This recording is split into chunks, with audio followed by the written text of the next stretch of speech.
आपके नरेंद्र मोदी पाकिस्तान के अंदर अपने जासूस भेजना बंद करेगी और हमारे मुल्क के अंदर दहशतगर्दी बंद कर देगी, तब पाकिस्तान के अंदर हालात नॉर्मल हो जाएंगे।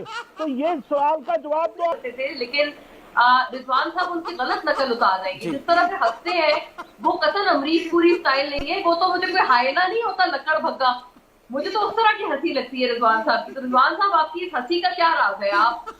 आप आज मुझे 3 रीजन बताइए that why you are proud to be a मुस्लिम।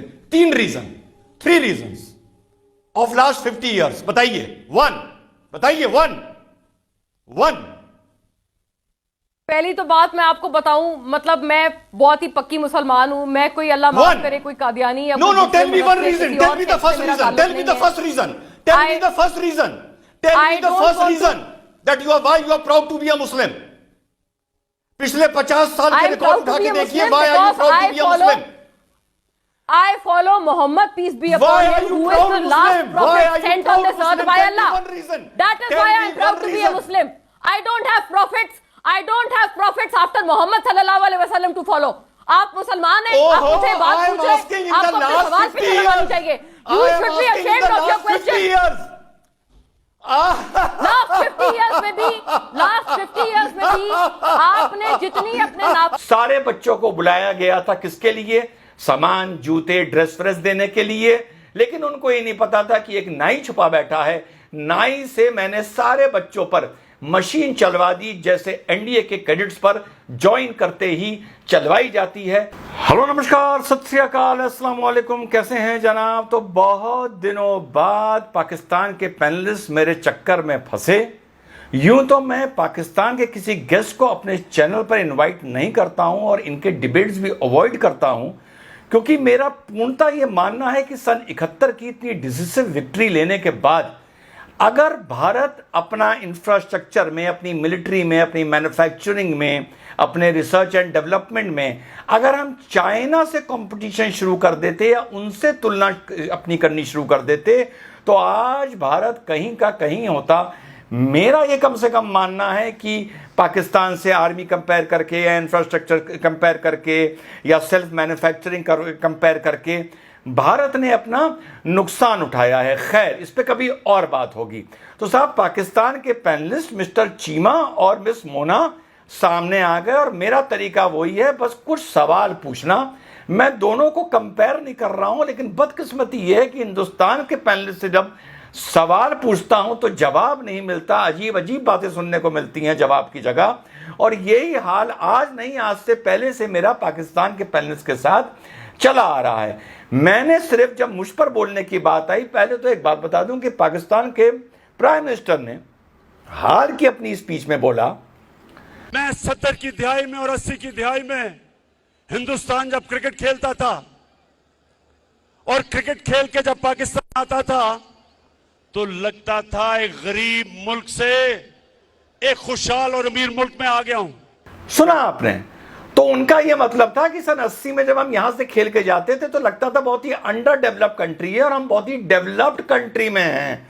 तो उसकी जो पोल खोलनी थी या उसकी जो हकीकत बतानी थी वो मैंने डिबेट में ऐसे बताई। आज एक बड़ी बात हुई, इमरान खान ने 1980 के पाकिस्तान की बात करी। 1980 के पाकिस्तान में ऐसे कौन से 4 चांद लगे हुए थे जिसका जिक्र आज इमरान खान कर रहे थे? वो करते 1980 के पाकिस्तान में देखिए क्या होता था। जब हम भारत जाते थे तो हमें ये लगता था, जब हम भारत से वापस आते थे हमें ये ऐसा लगता था। मतलब वो तो ऐसी कहानी पूरे थे कि 1980 का पाकिस्तान न्यूयॉर्क और वॉशिंगटन डीसी के बराबर खड़ा था।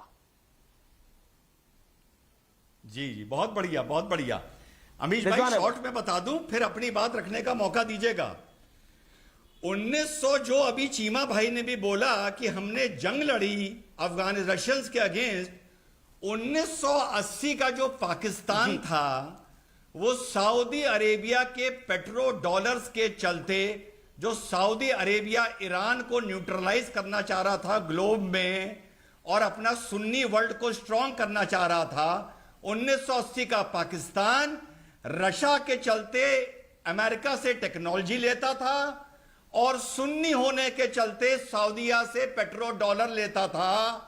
अपने पास कुछ नहीं था, सारी इंपोर्टेड चीजें थी।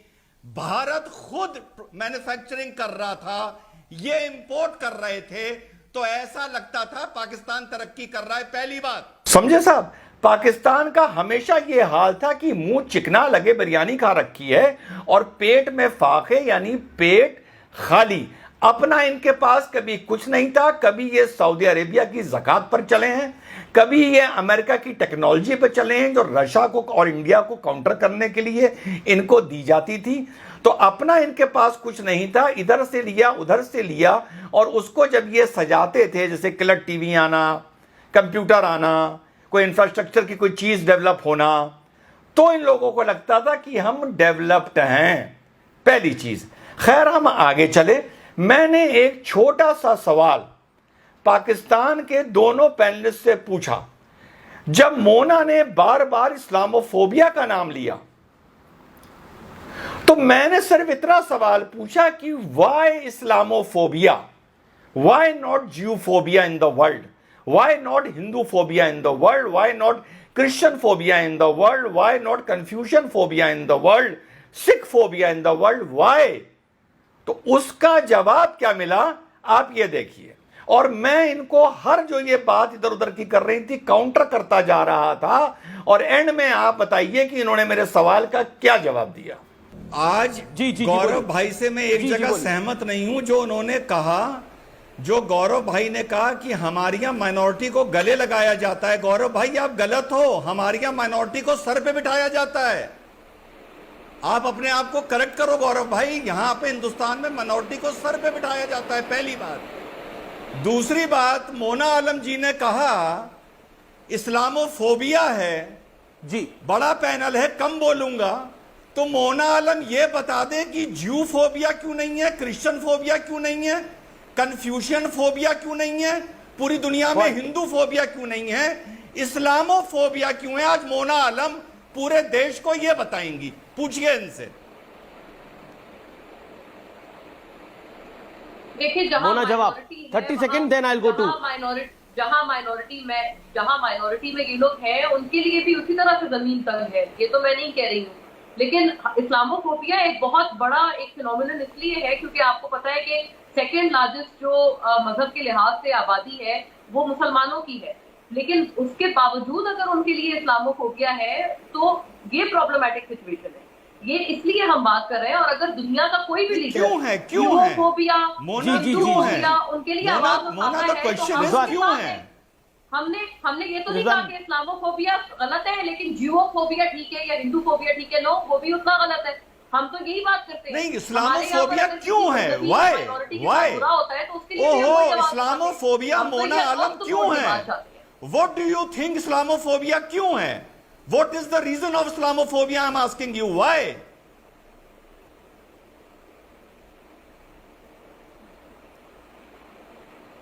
मोना बताइए।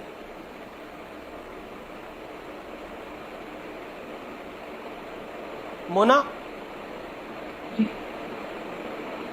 मोना जी अभी जी, मोना सॉरी, रिजवान मुझे की बात का जवाब। आपकी आवाज मेरी तरफ कट गई थी। मैंने वो कह रहे यही किया कि मैंने क्यों है, यही मैंने आपसे कहा, मैं उसका शायद जवाब दे रही थी। आई डोंट नो कि उसकी आवाज आप तक गई कि नहीं गई। मैं कह रही हूँ कि हम ये तो कह ही नहीं रहे ना कि इस्लामोफोबिया गलत है, लेकिन जियोफोबिया बहुत अच्छा है या हिंदूफोबिया बहुत अच्छा है, वो भी उतना ही गलत है हमारी तरफ। आई मीन अभी आप कह रहे थे, आप तो वही तो रिजवान पूछ रहे हैं, क्यों सर पर बिठाते हैं, ये बिल्कुल गलत बात है। आप तो इस्लामोफोबिया क्यों है ये बताइए, इस्लामोफोबिया क्यों है? इस्लामोफोबिया होना क्यों है? व्हाई? नहीं, आप एक सेकंड रिजवान, आप बताएंगे जियोफोबिया क्यों है या हिंदूफोबिया क्यों है? इसलिए कि जहां पर भी माइनॉरिटी में कोई भी मजहब है उसको मार्जिनलाइज किया जा रहा है। क्योंकि इन लोगों ने, क्योंकि नहीं, मैं बताता हूं मोना, मैं बताता हूं मोना, ज्यूफोबिया इस मारे नहीं है या क्रिश्चियन फोबिया इस मारे नहीं है क्योंकि इन्होंने कोई ऐसा काम ही नहीं किया कि ज्यूफोबिया या हिंदूफोबिया या क्रिश्चियन फोबिया हो। सीधी बात है। नहीं, ऐसी बात नहीं है, ऐसी बात नहीं है। आप फिर तो आप ये कह रहे हैं, आप तो इस्लामोफोबिया को ये कहकर बढ़ावा दे रहे हैं कि क्योंकि आप एक मजहब को कोई भी अगर कोई टेररिस्ट अटैक होता है या कोई भी चीज होती है, आप उसको एक इंडिविजुअल से अटैच करते हैं या आप उसको मतलब से अटैच करते हैं? आप उसको एक इंडिविजुअल से अटैच करते हैं। ठीक है मोना मेरे को बाकी मेहमानों के पास भी जाना। मोना, मजहब पर इस मारे अटैक करना मोना, मुझे अब्दुल साहब के पास भी जाना है। बहुत से मुस्लिम नेशंस की इंटरनेशनल थ्योरी में जिहाद है। इस मारे हमें कम्युनिटी को अटैक करना पड़ता है क्योंकि मुस्लिम नेशंस की फॉरेन पॉलिसी में जिहाद है। इस मारे फिर अफसोस की बात है रिजवान जी कि आपको शायद जिहाद का मतलब नहीं पता। जिहाद का मतलब ये थोड़ी है कि मैं अपने आप पे बम मार के अब खुद मर जाऊं और दूसरों को भी मार दूं। नो, जिहाद का तो मतलब है बदी के साथ जो नजर आता है वो यही आता है। मोना जो नजर आता है वो यही आता है। एक्चुअली में जिहाद का क्या मतलब है लोग भूल चुके। जो नजर आता है वो यही आता है। फिर आप अगर बात ये कर रहे हैं तो वो तो फिर मिसक्रिएंट्स हुए ना। आप उसको मजहब के साथ क्यों अटैच कर रहे हैं? फिर तो आप उसको इंडिविजुअल के साथ अटैच करें। वो मिसकंसेप्शन इस्लामी मुल्कों ने क्रिएट किया है। वो मिसकंसेप्शन हिंदुस्तान ने क्रिएट नहीं किया है। वो मिसकंसेप्शन पाकिस्तान ने क्रिएट किया है, अफगानिस्तान ने क्रिएट किया है, सीरिया ने क्रिएट किया है, ये मुस्लिम मुल्कों ने क्रिएट किया है। मोना, जवाब पर इन्वेट कर दिया गया। एक सेकंड, आप ये भी तो देखें ना, उन मुसलमान मुल्कों ने ये इंप्रेशन क्रिएट किया है जिनको वेपन्स ऑफ मैस डिस्ट्रक्शन ढूंढने के एक फजूल से जवाब पर इन्वेट किया गया। मोना आलम इन्वेट वियतनाम भी हुआ था।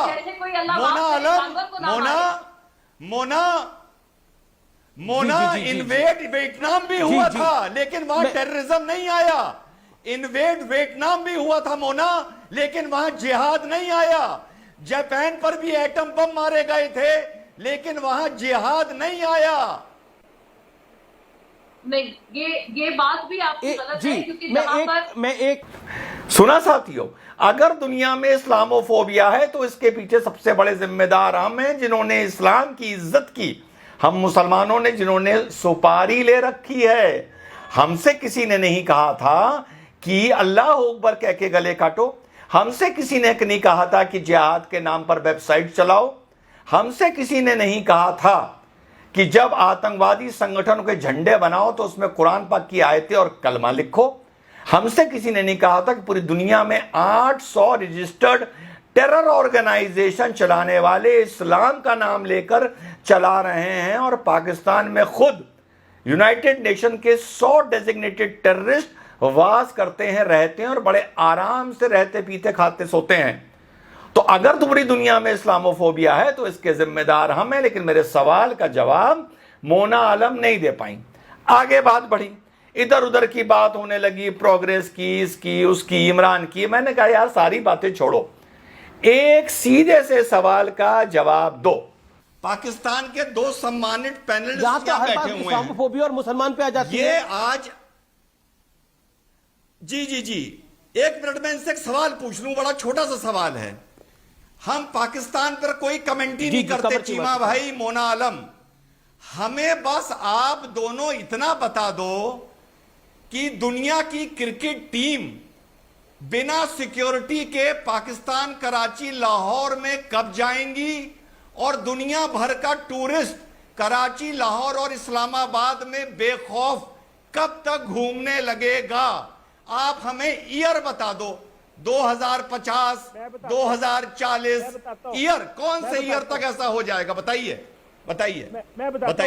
जब ठीक है आपकी रॉ पाकिस्तान में कमर चीमा जवाब देना चाह रहे हैं। कमर चीमा, जब आपकी रॉ पाकिस्तान में दहशतगर्दी बंद करवाएगी, जब कुलभूषण यादव आने बंद होंगे, जब आप दूसरे मुल्कों में हमले करने बंद करेंगे, जब आपके नरेंद्र मोदी पाकिस्तान के अंदर अपने जासूस भेजना बंद करेगी और हमारे मुल्क के अंदर दहशतगर्दी बंद कर देगी, तब पाकिस्तान के अंदर हालात नॉर्मल हो जाएंगे।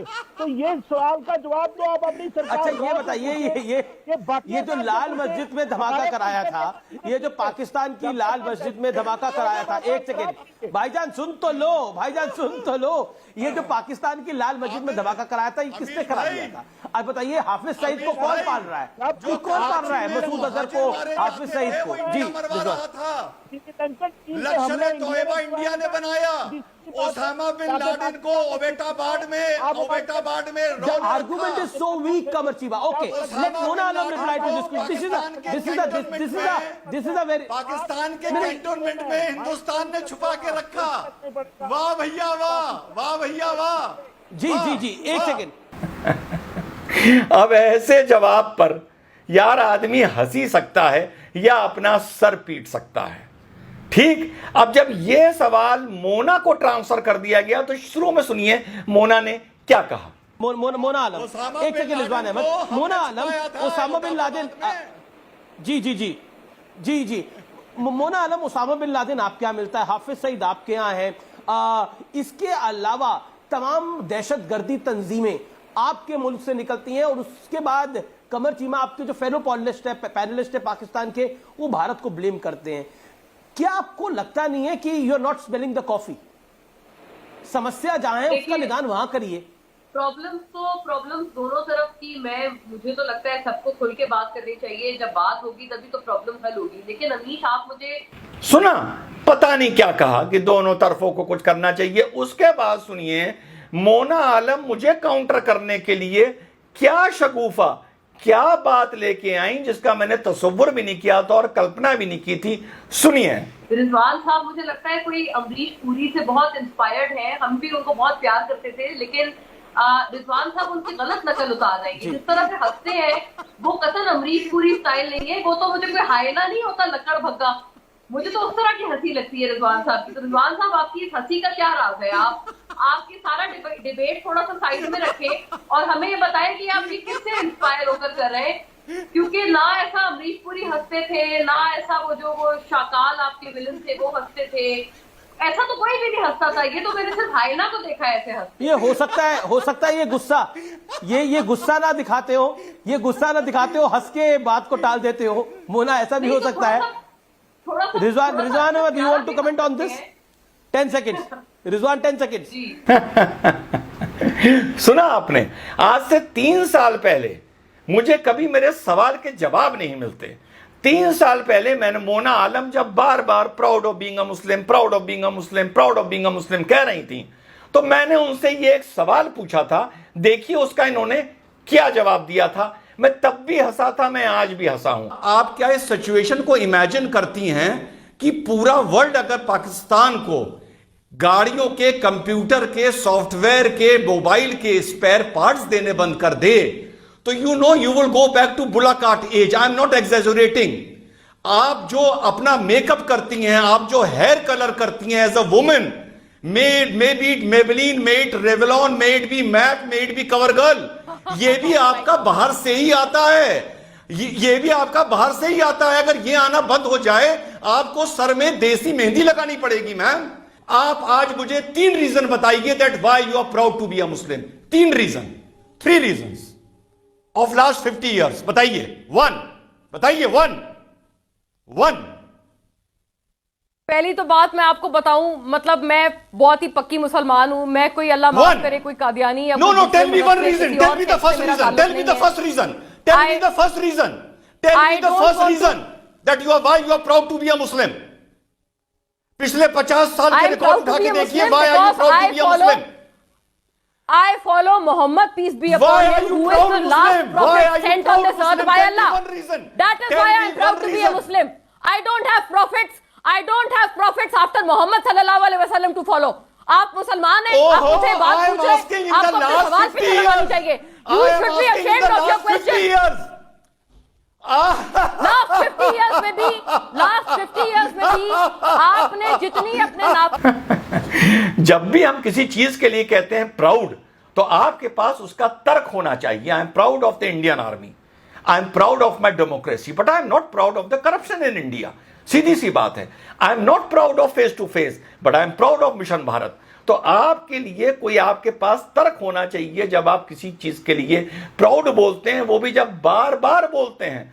तो जब इन्होंने बार बार बोला और मैंने कहा मुझे 50, 60, 70 साल के पुराने लेटेस्ट मॉडर्न हिस्ट्री में 3 कारण बता दो that you are proud of being a Muslim और अ पाकिस्तानी, आइदर वे। कोई जवाब नहीं, ना तब जवाब मिलता था ना अब जवाब मिलता है। तो दोस्तों, ये था मेरा एक छोटा सा डिबेट ये मैंने सवाल पूछे और पाकिस्तानियों के साथ इंटरेक्शन करने में मुझे मजा नहीं आता है। मेरा बस चले तो रन ऑफ कच्छ से लेके कश्मीर तक लोहे की सलाखें लगवा दूं, सिर्फ परिंदे और हवा उधर से इधर और इधर से उधर जाएं, बाकी इसके अलावा ना कोई इधर से उधर जाए ना कोई उधर से इधर आए। और चलते चलते 3 तारीख को बता दूं, मिशन भारत लॉन्च हो रहा है। सारे बच्चों को बुलाया गया था, किसके लिए? सामान, जूते, ड्रेस फ्रेस देने के लिए।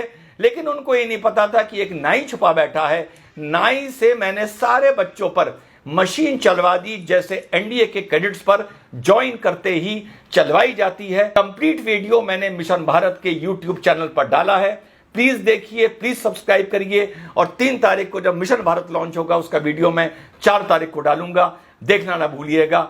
जय हिंद, वंदे मातरम, खुदा हाफिज।